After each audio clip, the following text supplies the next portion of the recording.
Hello everyone, my name is Perkovic and welcome to my channel. Today we are going to test very interesting idea, and it's all about NPCs in Crimson Desert. Some of you may have seen previous videos where I follow NPCs in games like GTA, RDR2 or Assassin's Creed Shadows. And today we are doing the same thing, but this time it's in Crimson Desert. What we want to find is simple. What do NPC actually do? Do they have daily routines? Do they perform multiple tasks through the day? How realistic are their interaction with the world and with each other? To answer all these questions, we are going to follow NPCs for an entire in-game day and see how they behave.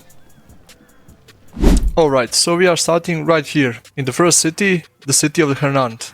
It's around 6 AM and I'm about to look for my first NPC to follow. Okay, so I'm going to start by following this priest. At least he looks like one, but I'm not sure. His will is vast as the ocean, beyond our reckoning.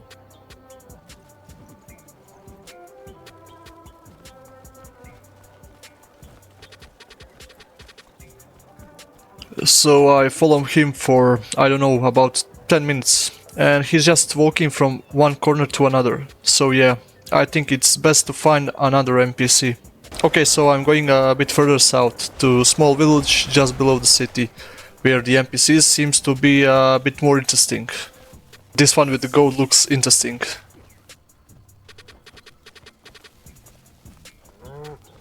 Did you see that? The bull just collided with those NPCs carrying the apples, and now they are picking them up. Oh, that is very interesting. Okay, so very nice detail. While I was watching that, the goat and the guy slipped away from me. Okay, there's the goat. And is this guy? Is this that guy? I think it is. Do you need something, bro?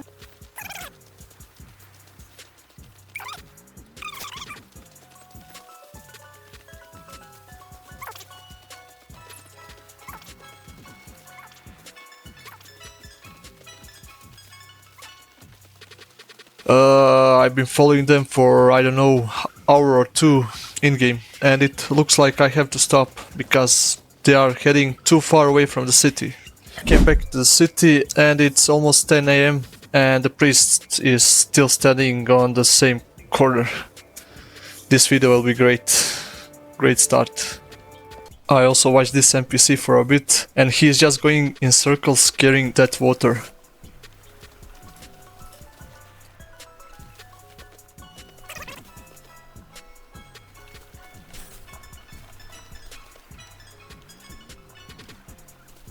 Ha, well, let's find someone a bit more active.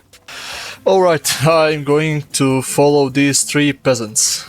This is Matija Gubec, a famous Croatian peasant. He is leading a peasant revolt, a little piece of Croatian history from over 500 years ago. But anyway, let's get back to the checking these NPCs.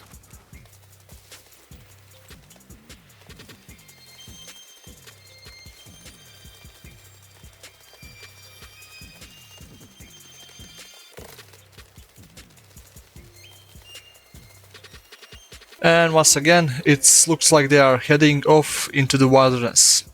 I guess these wandering NPCs either live somewhere far away, or I have no idea what they are doing. Okay, so let's follow this one who actually looks like they are doing something. She's sprinkling something over the cabbage. Huh. And this guy next to her is digging the soil with his hands, even though there's no actual interaction with the ground. Along with them, I will also follow these NPCs nearby. We got some kids playing here and some big orc. Honestly, he looks more like a pig chopping up that wood. Yeah, this is from the popular video from Viva la Dirt Lake. Do you know that one where the NPC spent his entire life chopping the tree and he hasn't even managed to peel off the bark?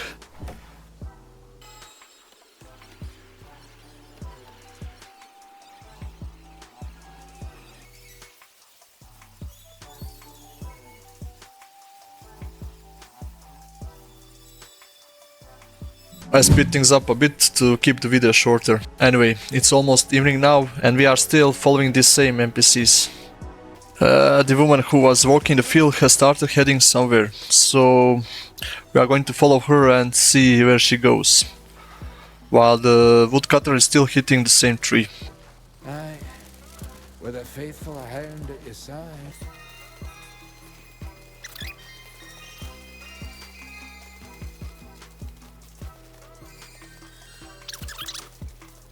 I've been following her for a while now, and it looks like she doesn't have home. Kind of sad, considering how much she works every day.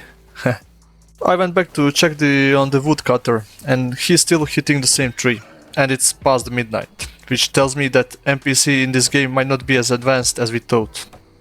But anyways, I'm going to sleep to the rest of the night and wake up in the morning to see if these NPCs will return and repeat the same routines again. It's 6 AM again, and I'm going to check some of the NPCs to see if they are in the same position as they were yesterday. The first thing that I notice is that priest is no longer on the corner. Interesting. Let's check down the other NPCs. The kids are playing here again, but it feels like they are not the same ones from yesterday. They look different. While the woodcutter is still hitting the same tree. So woodcutter is living in the Matrix. As for the field, it's a little bit interesting. The woman who was sprinkling earlier, the one that we followed, is gone, and now there are two completely different people or NPCs who are walking in other rows, which is very interesting. It almost feels like some NPCs are randomly generated each day, while few remain the same like the woodcutter down there. As a conclusion, it's hard to say for sure. We have a lot of NPCs just wandering around, while the other keeps doing the exact same task over and over again.